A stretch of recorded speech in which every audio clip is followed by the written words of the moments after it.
bang niluluto mo? This is a Filipino dish. You call this chicken adobo. Favorite yan ni Olga? Hindi lang ni Olga. Paborito rin to ng mama mo. Yeah. She would always tell me about your famous adobo. Dad, minahal mo ba si Mom? Sobra. Sobra ko minahal ang mama mo. Kahit yung nanay ni Alda, alam kung gaano ko kamahal ang mama mo, pati ikaw. Kaya nga nung umalis kayo, nung araw na yun, nung oras na yun, mga panahon na yun, iyak ako na iyak. Hindi ko naman magawang sumama o pumunta doon. Kasi wala naman mag-aalaga sa lola mo. Kawawa naman siya.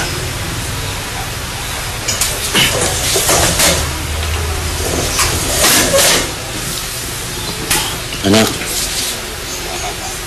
sana bigyan mo akong pagkakataon. Sana mapatawad mo ako. Okay. But only if you teach me to make that delicious adobo.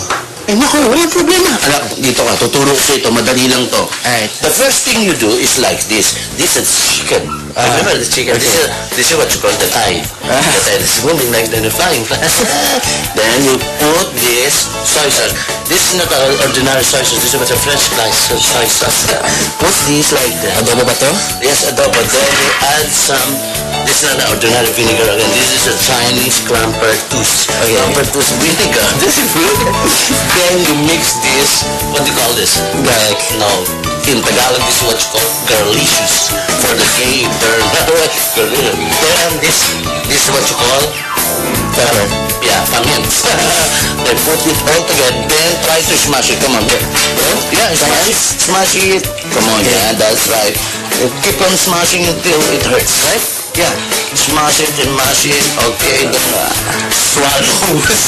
The thing you do when you cook that they swallow it. Okay, okay, again. Okay, put it in your pocket. Put it in your pocket.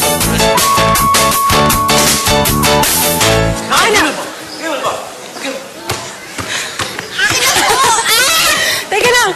Hoy, ang daya! Ano ba yan? Ba't ganon? Ang daya!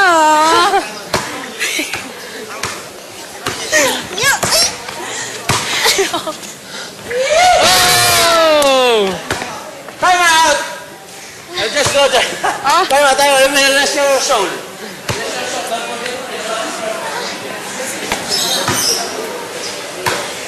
So, darating ang best friend ko, si Jack. Mangbabakasyon din siya. I want to introduce you to him. Sure. Sino ba susundo sa kanya? Kami ni Dad.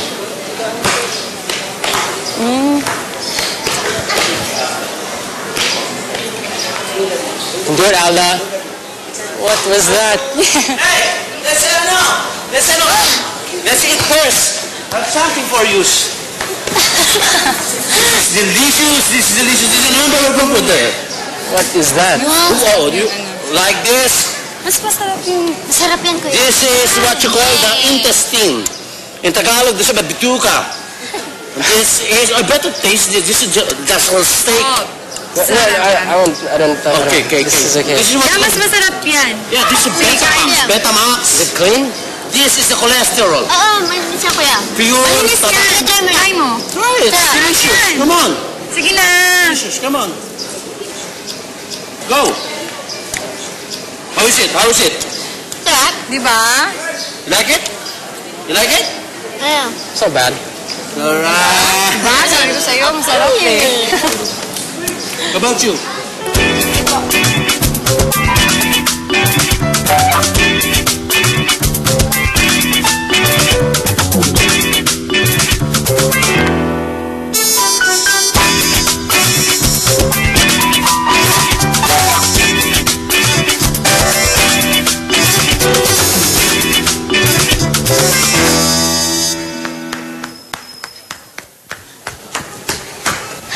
Ate Olga!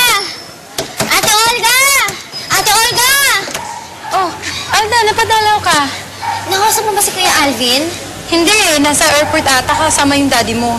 Di ba susundan nila yung best friend niya magbabakasyon dito? Sabi nila hindi mo na nakita yung best friend niya eh. Ha? Nawawala yung best friend niya? Sabi nila, baka daw kinidnap.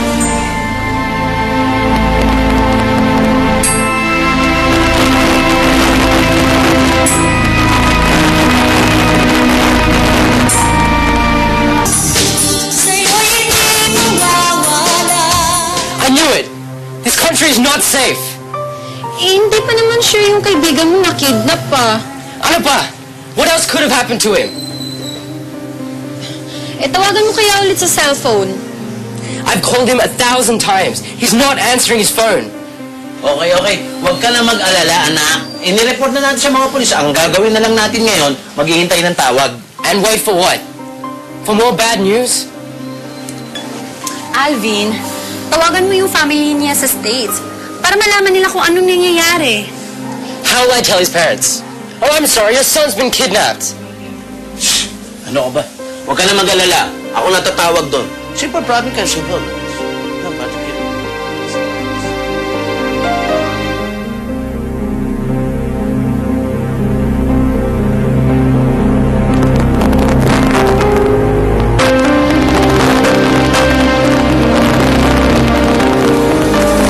Bro, what the hell happened? Dude, why don't you call me? You knew I was on the way to airport pick you up. Alright, who's with you now? Alam mo, pag nakita ko talaga yung kaibigan ni Kuya, sasakalin ko yan, na hindi man lang sinabi na sinundo pala siya ng girlfriend niya na Pinay. Kainis! Nga eh, napaka-irresponsible lalaking to. Ang mahalaga, ang importante, ligtas siya. Dito muna ako, mag-ano na, kain na ako tinapay. South? Where south? Dude, just stay here in Manila. It's safer here. Man, you're crazy. I just don't trust the people here.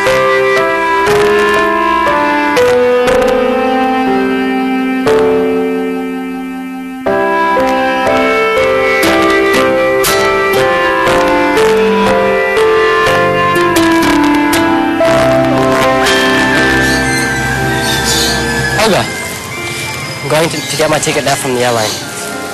Alis ka na ba talaga? Yeah. Bakit? Dahil feeling mo hindi ka safe. Hanggang ngayon ba, yun pa rin yung issue mo, Alvin?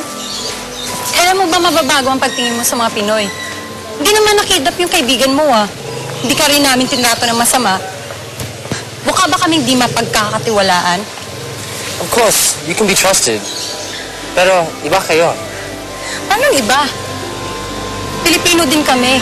Kaya pag may masama kang sinasabi tungkol sa mga Pinoy, nasasaktan ako. Okay, I didn't mean it like that. At siya nga pala, happy trip na lang.